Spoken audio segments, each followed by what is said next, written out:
Hello, everyone. Welcome to God's According to CD. Did I just say that? But, anyways, we are here. Anyways, guys, let's talk about Home Affairs and the clampdown on immigration syndicates intensifies. Now, I mean, I'm hearing what Leon Schuster is. What is wrong with him? Leon Schreiber is saying, together with the leader or whoever he is of Border Management Agency, Crooks, and I'm left with more questions than ever. The fight against immigration syndicates received another boost today. This says the SIU, Home Affairs and Border Management Authority, launched an anti-corruption forum to eradicate unlawful activity that compromises the country's borders and national security. They've pledged to strengthen their efforts against organised crime and clamp down on malfeasance in the sector. The Home Affairs Minister emphasised that exposing and fighting the syndicates within state departments, especially Home Affairs, is essential. Yet another forum, yet another committee, yet another fact-finding mission. But they are not saying the things that we want to hear as South Africans. How did you lose control of the borders? Whether they are porous or they're real, how did you lose control of our borders? That's the first question they need to answer. The second, I'm not going to say corruption because they keep talking about corruption. Okay, find that now that you have identified corruption, what does your intelligence report say about the eminence of this corruption? Who are the people that are corrupt that have compromised our national security? Who are the people who are supposed to be making sure that the people of South Africa, including themselves, are protected by the people they were allowing into the country? And thirdly, what is their lifestyle like? I'm not hearing the Minister of Home Affairs saying we are conducting a lifestyle audit. We need to see into their bank accounts from as far back as 2001 to date. What sort of life these people have been leading, looking into their bank accounts, comparing the salaries that they've been getting versus the lifestyle that they live, the type of cars, the type of houses, the suburbs they live in, and the types of clothes and etc. And so what holidays have they taken, where, and with what money that they have to prove. I'm not hearing that, because you can never get corruption come to an end if people do not live, that are supposed to be doing a crucial work like this one, afraid for their jobs and also afraid for their liberty, that if I am caught, I am not only going to lose my job, but I'm also going to be prosecuted, arrested, and convicted. And then I will go and serve a long sentence, come out, and I'll have a criminal record, and I will be unemployable. Do you see how fearful that is, to lose all of that? But no.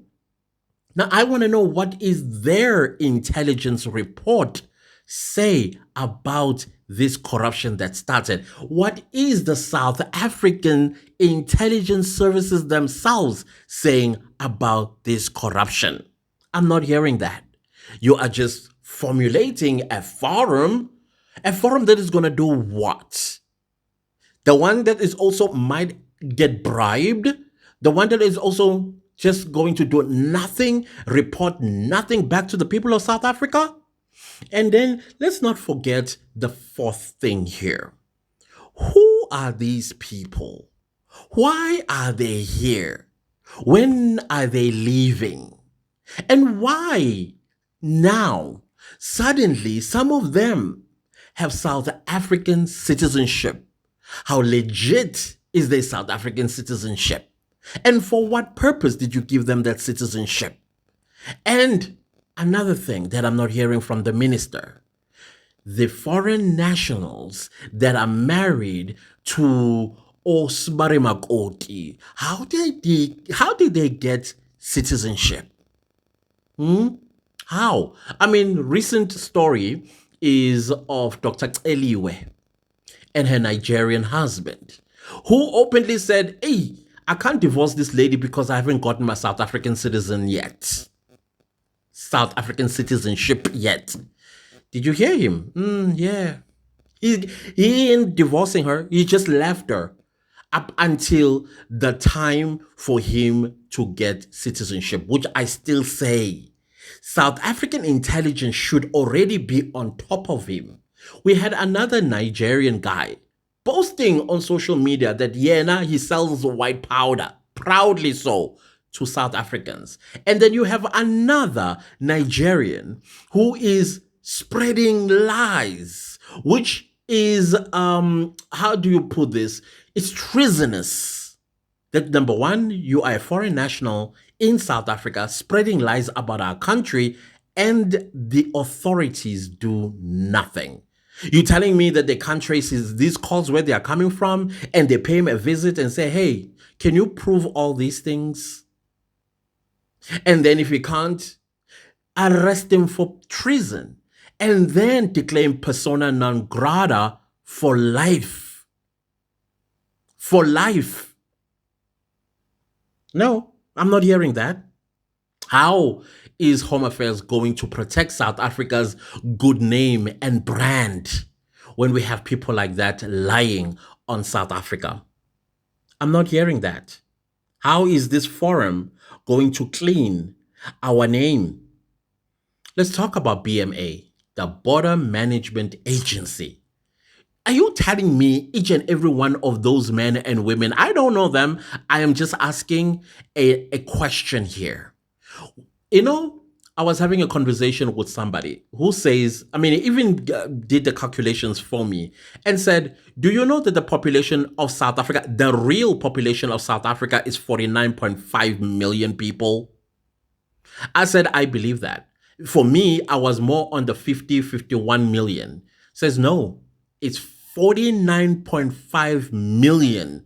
Because there is no way that in 30 years, South Africa grew an extra 7 million South Africans in such a short space of time. Impossible. So that 14.7 is people that are not supposed to be even here in this country. And I agree. So now, can we have a real counting of who is really a South African versus those that are claiming to be South Africans? And now they are on the stats of South Africa as South Africans. How? Because there's no way that in 30 years we what's the word? Not injected. What's the word I'm looking for? We just accepted 14.7 million people. On what grounds? And secondly, what resources did we have that convinced us that 14.7 million people, yep, that's it, that's a good number? This doesn't make sense. I would like to hear that. And why these BMA people are not arrested, prosecuted, and thrown behind bars? Why? Why are they keeping their jobs when clearly the evidence is 14.7 million people are in South Africa and most of whom illegally? Where's the intelligence? Have you ever asked yourselves, where is the intelligence of this country? Because their job is national security.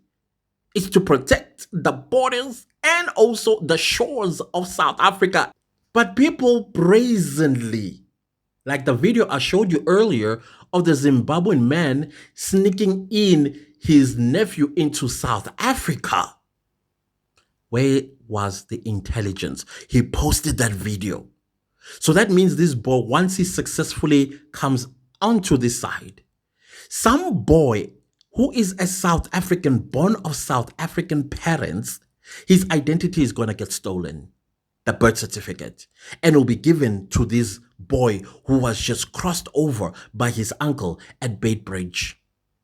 And then a South African child will suffer for the rest of his life. And I thought there were going to be drones at our borders, and yet we keep having these sort of videos.